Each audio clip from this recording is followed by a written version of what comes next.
This is Valley News Live at 10.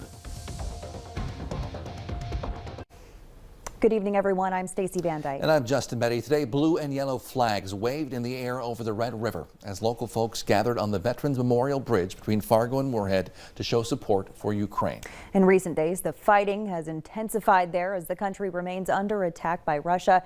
Valley News Team's Aaron Walling spoke with people today about how this conflict in Europe is affecting them here at home.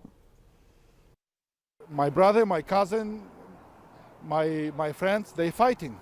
Now living 5,000 miles away, Igor Sidersky is from Ukraine, and he's among dozens of others taking part in a rally on the Veterans Memorial Bridge in solidarity.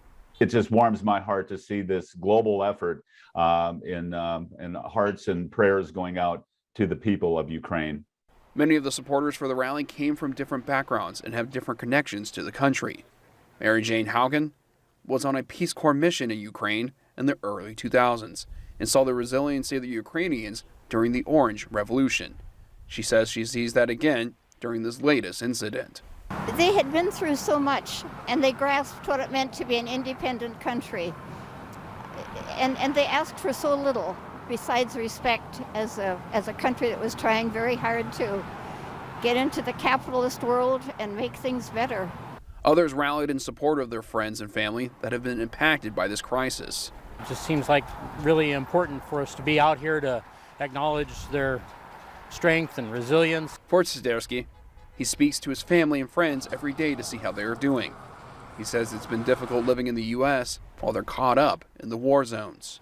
It is really hard. It's one of the hardest things not to be able to do much, not to be actively be able to do much. So I'm really happy for this rally actually, so I can show it something. Ukraine and the majority of the world have banded together to show solidarity, despite what is being said in the propaganda, according to Sidersky. For years, Russian propaganda was telling us that Ukraine is divided on a Russian speaker and Ukrainian speaker. You can see these days that it doesn't matter where Russians come from. They get fight back from a Russian speaker and Ukrainian speaker. The country is united. In Fargo, Aaron Walling, Valley News Live. Another rally for Ukraine is scheduled to be held in Dickinson on Monday. Meanwhile, DCR Brewing Company in downtown Fargo brewed up this special beer today in support of Ukraine. In a Facebook post, they say Glory for Ukraine, as it's named, is a hazy IPA brewed with copious amounts of malted oats and wheat. The brewery says they'll release it on St. Patrick's Day and hold a special fundraiser for relief efforts in Ukraine. Outside tonight, not looking bad, but see a busy week in the weather department. Here is First Alert Storm Team Chief Meteorologist Hutch Johnson with details.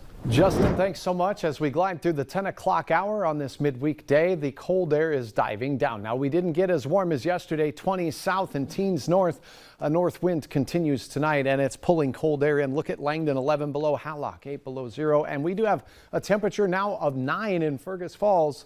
Jamestown at that same reading. Factor in the winds, and we have wind chills between 15 and 26 below up in Langdon.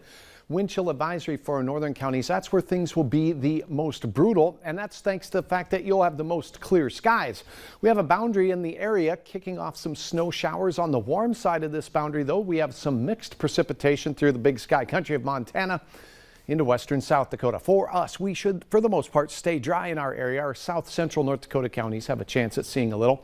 Temperatures diving below zero here in the FM area with wind chills between 15 and 25 below in the morning. Look at the colder temperatures up in the Northern Valley. As we head into the morning hours, your wind chills could kiss 30 below zero. Now, we do have some changes, some good news in the report for the weekend storm, and I'll share the details on that later, but it does look like it gets started a little later Saturday. Narrower heavy band and will mainly impact our southern and southeastern counties. I'll show you all about that, and we'll look closer at our 24-hour forecast as well here in a few moments. All right, thanks so much, Hutch. Tonight, the search continues for the suspect of an arson and possible explosion at the Richland County Jail. Happened just after 9:30 last night at the jail in Wahpeton. Officials say someone walked into the lobby, threw something, and then smoke and flames broke out. This could have been a fatal situation, hoping. Thankfully, it wasn't. Officials say all 15 inmates were evacuated for their safety but have since been returned. Officials say the Richland County Courthouse and Law Enforcement Center will be back open to the public tomorrow. A Grand Forks teen is charged with aggravated assault for allegedly stabbing a family member yesterday. Court documents say when Grand Forks police arrived, McCall Summers' hand was covered in blood and a family member in the home had a stab wound. Officers report finding blood all over the basement in that home along with on a large kitchen knife. Formal charges have now been filed against a man who was shot in the leg by a Grand Forks police officer. 37-year-old Joseph Espinoza is facing multiple charges, including terrorizing, simple assault, and burglary. Police say he crashed a stolen car going 90 miles an hour, broke into a house, assaulted 2 people, and was shot by police when he refused to drop his gun. He's being held in the Grand Forks County Jail. The White House is unveiling President Biden's new COVID response strategy, which he says designed to get Americans back to a more normal routine.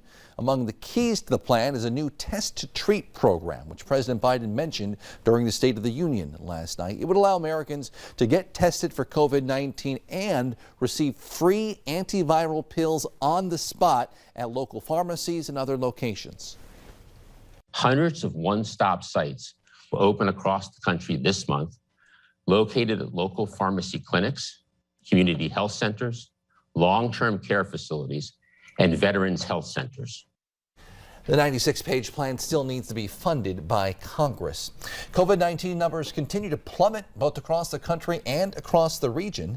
North Dakota Health reports the number of confirmed active cases statewide now down below 900, numbers we have not seen since last August. And the number of people hospitalized with COVID-19 in the state now down around 60, also the lowest since August. The Freedom Truckers will be driving through the area tomorrow. According to a social media post, they plan to be at the Petro gas station on 45th Street in Fargo starting around 4. The folks at a rally in Montana today say they did run a few hours behind schedule, so keep that in mind. Various law enforcement agencies are working together to monitor this convoy as it moves through North Dakota.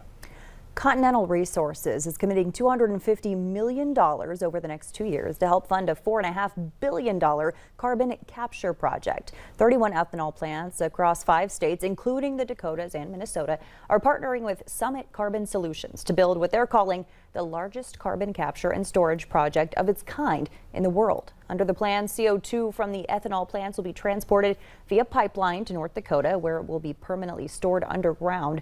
Governor Doug Burgum says North Dakota can safely store CO2 while creating jobs and generating income for landowners. The project is on track to be operational in 2024.